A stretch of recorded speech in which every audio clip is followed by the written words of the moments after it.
Durante décadas, muchos hemos recibido mensajes extraños en nuestros teléfonos, una mujer atractiva que parece interesarse en ti, una oferta de trabajo demasiado buena para ser real, una inversión que promete cambiarte la vida, y aunque hoy la mayoría piensa inmediatamente que se trata de un simple estafador de internet, la realidad detrás de muchos de esos mensajes es muchísimo más oscura, porque muchos de ellos no son criminales comunes, son esclavos digitales obligados a estafar. En la frontera entre Myanmar y Tailandia existe un lugar llamado Kaka Park, una ciudad amurallada protegida por hombres armados, donde miles de personas viven atrapadas y son forzadas a engañar víctimas de todo el mundo, personas que viajaron buscando trabajo y terminaron entrando directamente al infierno. Las condiciones dentro del complejo son inhumanas. Si no alcanzan la cuota diaria de estafas, los castigan brutalmente, los atan de pie para impedirles dormir, los electrocutan y en muchos casos utilizan los mismos videos donde aparecen siendo torturados para extorsionar a sus propias familias y obligarlas a enviar dinero.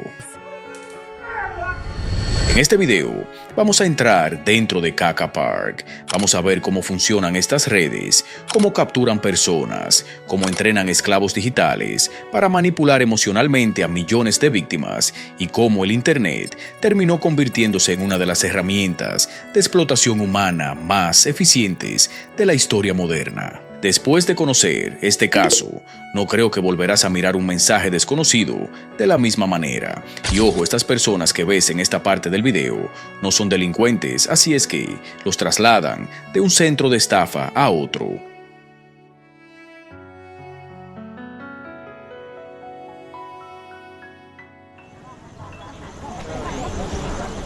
Para entender cómo funciona esta maquinaria de explotación, hay que mirar primero a las personas que terminan atrapadas dentro de ella.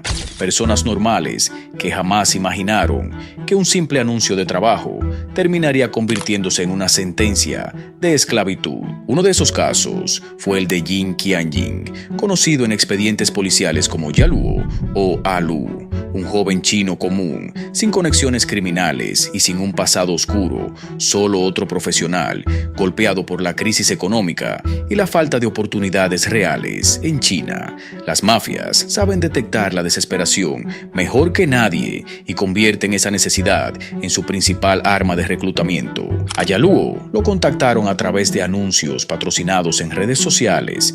Todo parecía legítimo, empresas aparentemente reales, reclutadores amables, entrevistas digitales profesionales y ofertas de trabajo modernas relacionadas con marketing digital, atención al cliente, trading de criptomonedas y soporte para casinos online. Pero el verdadero interés de estas organizaciones no era contratar empleados, sino capturar personas bilingües capaces de hablar inglés y mandarín para ejecutar estafas dirigidas a víctimas de Europa, Asia y Norteamérica. Sobre el papel, la oferta parecía perfecta.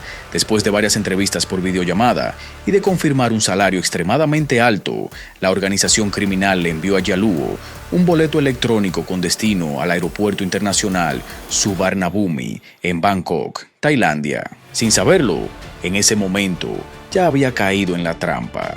Al aterrizar en Bangkok, comenzaba la segunda fase del operativo. Todo estaba calculado para impedir que la víctima pudiera reaccionar o pedir ayuda. Un conductor contratado por la red criminal lo esperaba en la terminal y lo subió rápidamente a un vehículo privado. Sin embargo, el automóvil nunca se dirigió al centro de Bangkok. En lugar de eso, tomó la autopista hacia el norte, iniciando un viaje de más de 6 horas y casi 500 kilómetros rumbo a la provincia fronteriza de Tak, específicamente hacia la ciudad de Mae Sot. Ahí comenzó el secuestro. Yaluo pensaba que iba camino a una oficina, pero en realidad estaba siendo transportado directamente al infierno. Cuando llegó al complejo, hombres armados le confiscaron inmediatamente el pasaporte, el teléfono móvil y todo el dinero que llevaba encima. Después lo encerraron en un búnker junto a decenas de personas más y comenzó el verdadero horror. Lo entrenaron para estafar, le enseñaron técnicas de manipulación psicológica, patrones exactos de conversación y métodos diseñados para para destruir emocionalmente a las víctimas. Tenía que mantener múltiples conversaciones al mismo tiempo, utilizando varios teléfonos y herramientas de inteligencia artificial. La meta diaria consistía en engañar entre 15 y 25 personas, y quien no cumplía recibía castigos. Este delito transnacional no sabe de tiempos y espacios. Las redes sociales son la mayor herramienta para hallar a sus víctimas y doblegarlas. Supongo que la soledad es la razón principal. Una de las víctimas de Yaluo fue un hombre llamado Patrick. Utilizando perfiles falsos en distintas plataformas, Yaluo se hacía pasar por una joven empresaria atractiva y exitosa. Para un hombre solitario y emocionalmente vulnerable, caer en la trampa resultaba mucho más fácil de lo que parece. En pocos días, la supuesta relación avanzó hasta una videollamada íntima. La mujer falsa comenzó a tocarse frente a cámara y Patrick hizo lo mismo. En el instante en que Yaluo obtuvo el video, comenzó la extorsión. Le dijeron que tenían imágenes íntimas suyas y que, si no enviaba dinero, publicarían el material y se lo enviarían a todos sus familiares y amigos. Patrick, lamentablemente, cayó en la trampa, igual que miles de personas más alrededor del mundo. La cosa estaba clara. O pagaba, o publicarían mi video y los mensajes. Mientras obligaban a Yaluo a destruir vidas, él comenzó a grabar en secreto cómo funcionaba el lugar. Documentó las golpizas, las amenazas, las torturas y lo que ocurría cuando alguien no lograba alcanzar la cuota diaria de dinero. A muchos los amarraban para impedirles dormir, les aplicaban choques eléctricos, los golpeaban brutalmente frente a todos y algunos simplemente desaparecían sin dejar rastro. Escapar tampoco era sencillo.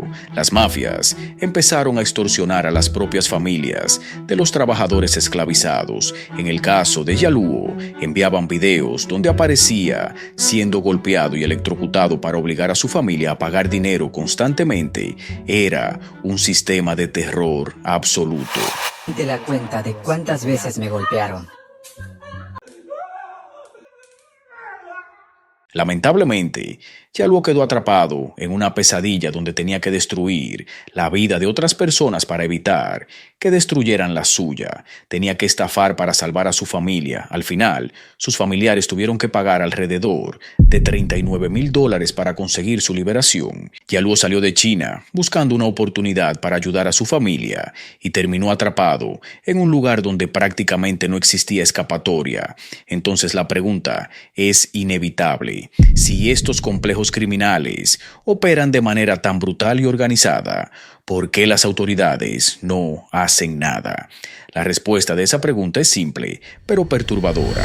Inicialmente, Kaka Park está en zonas fronterizas de Myanmar, donde el control del Estado es débil o prácticamente inexistente.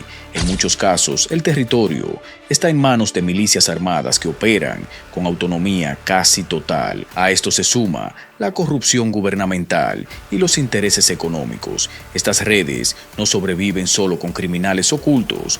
Cuando un sistema genera ganancias para demasiada gente, detenerlo deja de ser una prioridad real para algunos de los que deberían hacerlo. También existe el problema de la jurisdicción internacional. Las víctimas vienen de múltiples países, las operaciones están distribuidas entre redes transnacionales, el dinero circula por criptomonedas y varios sistemas bancarios, y los complejos están en zonas grises, fuera del control efectivo de un solo estado. Eso dificulta cualquier respuesta coordinada. Todo el complejo está diseñado como una prisión moderna, rodeado por enormes muros de hormigón de más de 4 metros de altura, alambre de espino, cercas electrificadas y torres de vigilancia armadas que monitorean el lugar las 24 horas del día.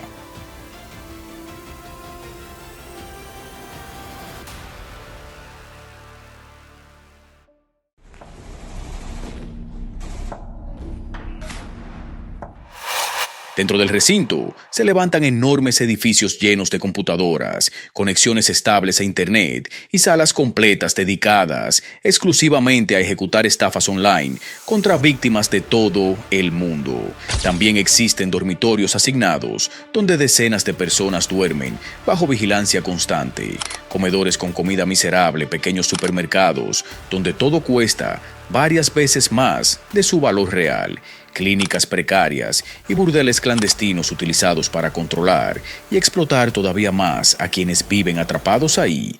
Nadie entra, nadie sale, y quien intenta escapar normalmente desaparece. Diversas investigaciones internacionales conectan directamente las operaciones de Kaka Park con redes criminales originarias de China y Hong Kong, especialmente con Wang Kuok Koi, mejor conocido como Broken Tooth o Diente Roto, uno de los líderes más famosos y peligrosos de la tríada 14K. Diente Roto es accionista de esas instalaciones donde yo estuve. O al menos el que inició todo el asunto. El narcotráfico en el este y sudeste de Asia tiene ingresos de entre 60 y 80 mil millones de dólares anuales. Y estimamos que el negocio del fraude tiene una magnitud similar. A través del Dongmei Investment Group, estas organizaciones financiaron complejos similares en Myanmar, utilizando supuestos proyectos de inversión y desarrollo económico como fachada para ocultar operaciones gigantescas de lavado de dinero, tráfico humano y fraude internacional. Los sindicatos criminales chinos manejaban las operaciones digitales, compraban el equipo tecnológico y administraban los ejércitos de trabajadores esclavizados, obligados a estafar día y noche. Mientras tanto, el dinero se movía a través de criptomonedas, cuentas clandestinas y redes financieras imposibles de rastrear fácilmente. Millones de dólares circulaban constantemente entre Myanmar, Camboya, Tailandia y China, mientras las víctimas seguían atrapadas detrás de los muros.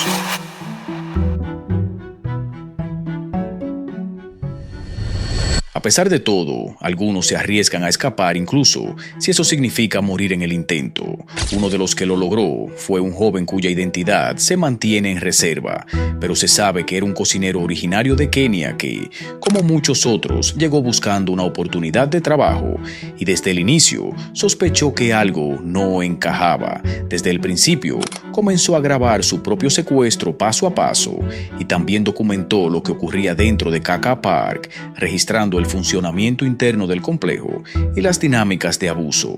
Dentro de Kaka Park, también fue obligado a estafar a miles de personas, entre ellas un ciudadano alemán llamado Thomas. El método era siempre el mismo. Se hacía pasar por una joven empresaria china, atractiva, soltera y con intereses similares a los de sus víctimas. A través de conversaciones prolongadas durante días, se construía una falsa relación de confianza que poco a poco se transformaba en manipulación emocional. Uno no sabe chatear como mujer. Pero, por ejemplo, puedes preguntarle a ChatGPT cómo despertar el interés de un hombre. Además, yo soy hombre y también sé qué me interesa en una mujer. Primero llegaban pequeños favores, luego peticiones de dinero cada vez mayores, siempre justificadas como parte de una relación en desarrollo. Después, lo introdujo en una supuesta plataforma de criptomonedas china, donde ella afirmaba invertir con éxito. Ahí estaba la verdadera trampa. Thomas, ya emocionalmente involucrado, empezó a invertir pequeñas cantidades, primero 1.000 euros, luego 2.000, creyendo que estaba construyendo algo real. Con el tiempo, la relación se volvió más intensa, con intercambio de fotos íntimas y conversaciones cada vez más personales, lo que aumentó su nivel de dependencia emocional. Siempre pensé que jamás me podría pasar a mí algo así, pero pasó. Durante un corto periodo de tiempo, la estafadora le dijo que la criptomoneda estaba a punto de subir de forma masiva y que había que invertir más. Thomas dijo que no podía aportar más dinero, pero entonces ella lo ayudó de forma falsa, accediendo a su cuenta y depositando 50.000 euros que en realidad eran completamente ficticios. Ese gesto manipulador activó su ego y su presión emocional. Para no quedar mal o perder la supuesta oportunidad, Thomas terminó invirtiendo más dinero real. En total, llegó a colocar alrededor de 250.000 euros entre depósitos y supuestas ganancias. Al día siguiente, todo desapareció. La mujer también desapareció sin dejar rastro. No es nada agradable el haber malgastado tanto dinero. Y eso está afectando mi vida y la de mi familia. Cuando el cocinero logró escapar, explicó todo a las autoridades, incluyendo el sistema de estafa y el caso de Thomas, lo que permitió que ambos relatos se conectaran. Thomas ya había denunciado la estafa por su cuenta y así se confirmó el patrón criminal. Su escape ocurrió después de meses de abuso, golpes y torturas cuando no cumplía las cuotas de estafa.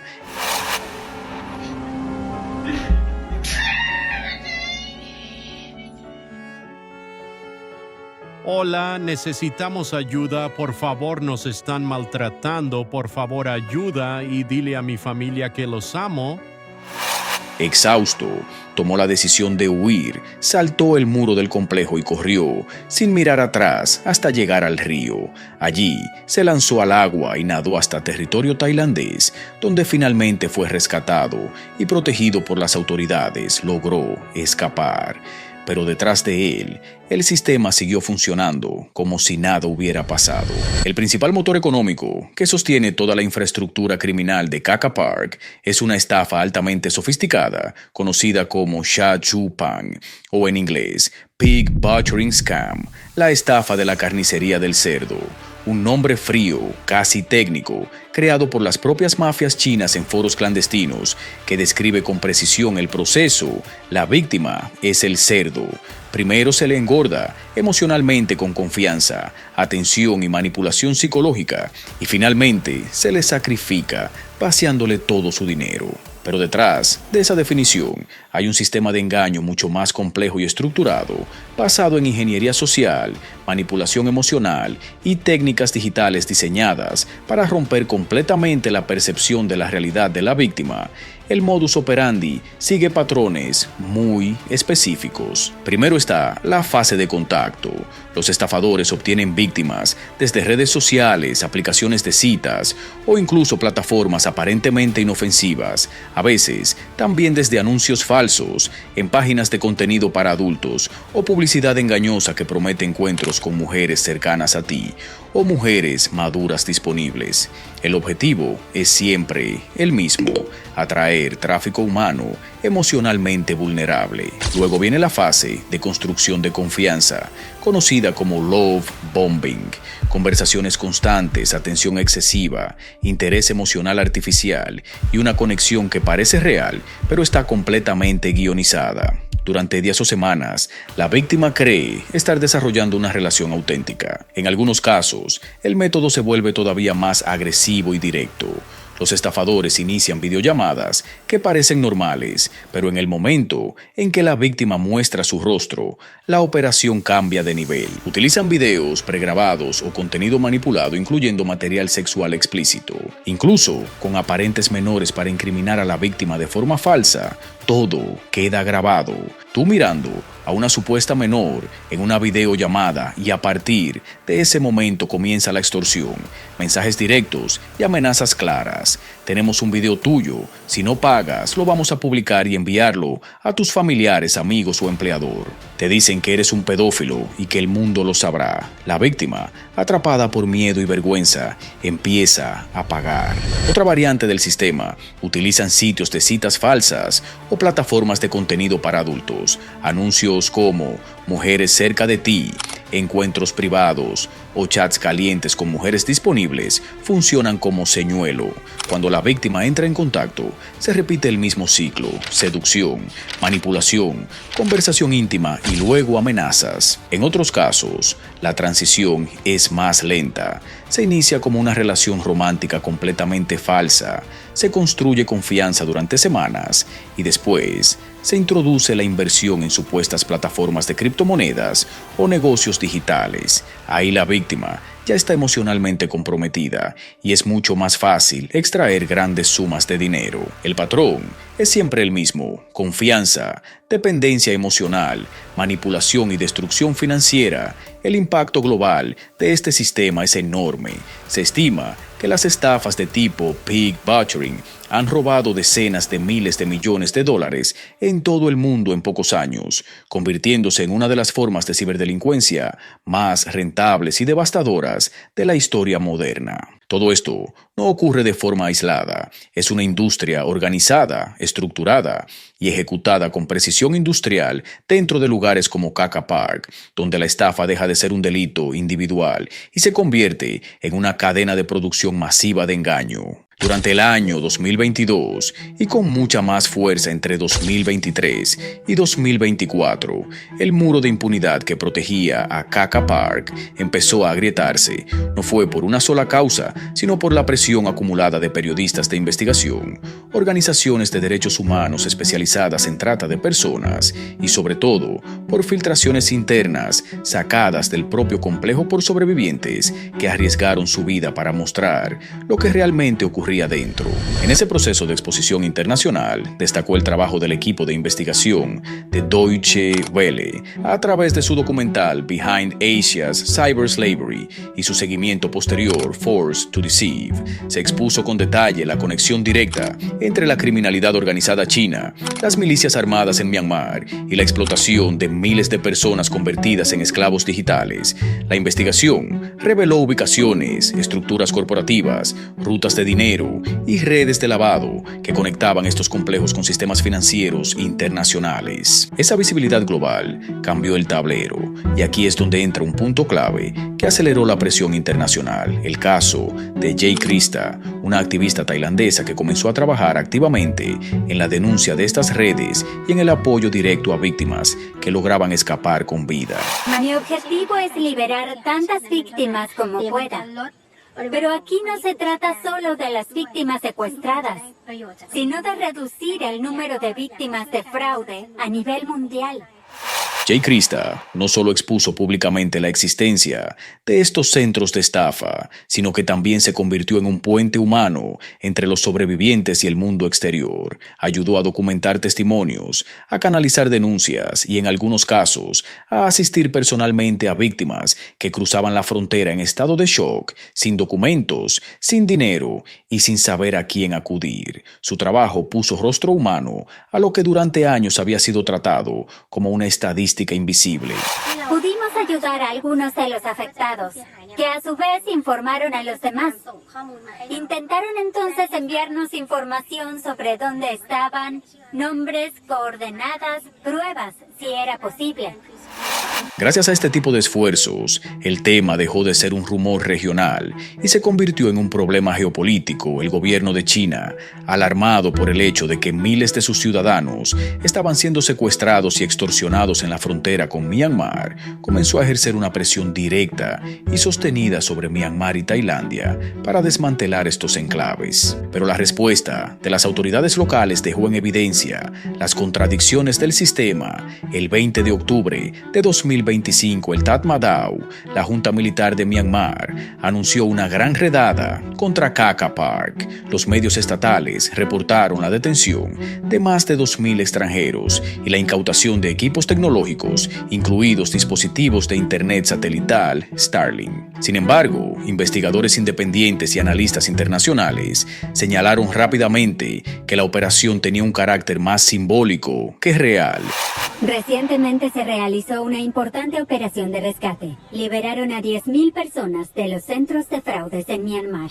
Durante un breve periodo, Tailandia y China convirtieron esto en un asunto de interés nacional.